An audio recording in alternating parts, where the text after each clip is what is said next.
When we talk about watching your language, it's usually about like being polite or maybe just good grammar. Right. But the source material we're looking at today argues that your vocabulary is doing something much more structural. It really is. We're breaking down the Rhapsody of Reality's daily devotional by Pastor Chris. And the core idea is pretty heavy.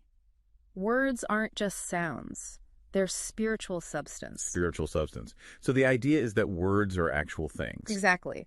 The text anchors this whole thing in Matthew 12.37, for by thy words thou shalt be justified, and by thy words thou shalt be condemned. Okay. So the author is basically arguing that your words are the building blocks of your life. If your syntax is off, your whole reality is going to be off too. All right. How is this different from, say, generic manifestation or just positive thinking? Stand in the mirror, tell yourself you're rich, that kind of thing. That's a great question, and it's a really crucial distinction. Positive thinking is often about hyping yourself up to create a new reality. The source argues this is about truth, capital T. It's not about creating something from scratch. It's about aligning your speech with what the text claims is already true about you. So it's less about faking it till you make it and more about, acknowledging what's already in the bank account. That's a perfect way to put it. The author warns against developing what he calls a language of limitation. A language of limitation. Yeah. And this happens when you just, pick up phrases from your environment, from culture or habit that actually contradict your spiritual status. You end up building a whole system of thought that traps you. Okay, let's drill down into that because the source gives some examples that, honestly, they shocked me. These are phrases I hear all the time. They are incredibly common. The first big one the author flags is the phrase, the presence of God came down upon us. I mean, that sounds lovely. It sounds humble. Yeah. We had a great worship service. The atmosphere felt powerful, so God came down. What's wrong with that? Well, according to the source's theology, it's factually incorrect. It implies God was somewhere else up in heaven, maybe, and had to travel to get to you. But the text argues that for a believer, you are his temple. He lives in you. So saying he came down implies he wasn't there to begin with. Precisely. The author uses a very specific distinction here. God's presence is manifested, not imported. Manifested, not imported. Right. Think of it like electricity in your house. You don't call the power company to send electricity every time you flip a switch. No, the power's already there. It's already there. You just have to turn it on.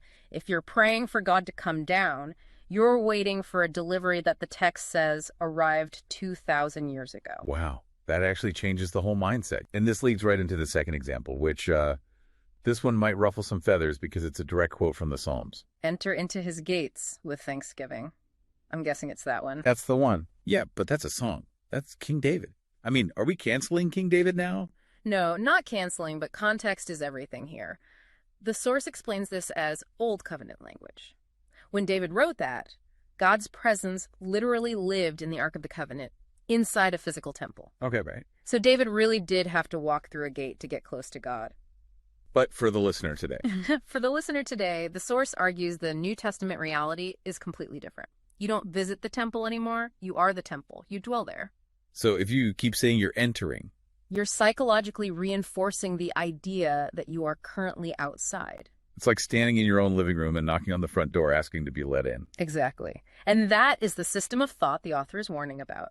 If your words constantly reinforce that you're an outsider or that God is far away, you will live that reality. You won't experience that consistent victory the text talks about. Because your operating system is just, it's coded with bugs. You got it. So the actionable advice here is an audit. Yeah. A language audit. Yes. It's an audit of your revelation knowledge. Does your language reflect your environment and your feelings, or does it reflect the spiritual reality the text describes? It's just fascinating how much weight is put on the technicality of the phrasing. It's not just semantics. No, it's self-conception. It's architecture. You are building the house you live in, word by word. And that really leads us to the final thought we want to leave you with today.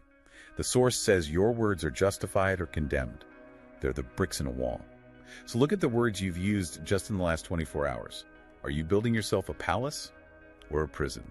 That is the question. Thanks for diving in with us. We'll catch you on the next one. We trust you were blessed by this episode. To gain unlimited access to Rhapsody of Realities by Pastor Chris, please download the Rhapsody app using the link myapp.rhapsodyofrealities.org. God bless you.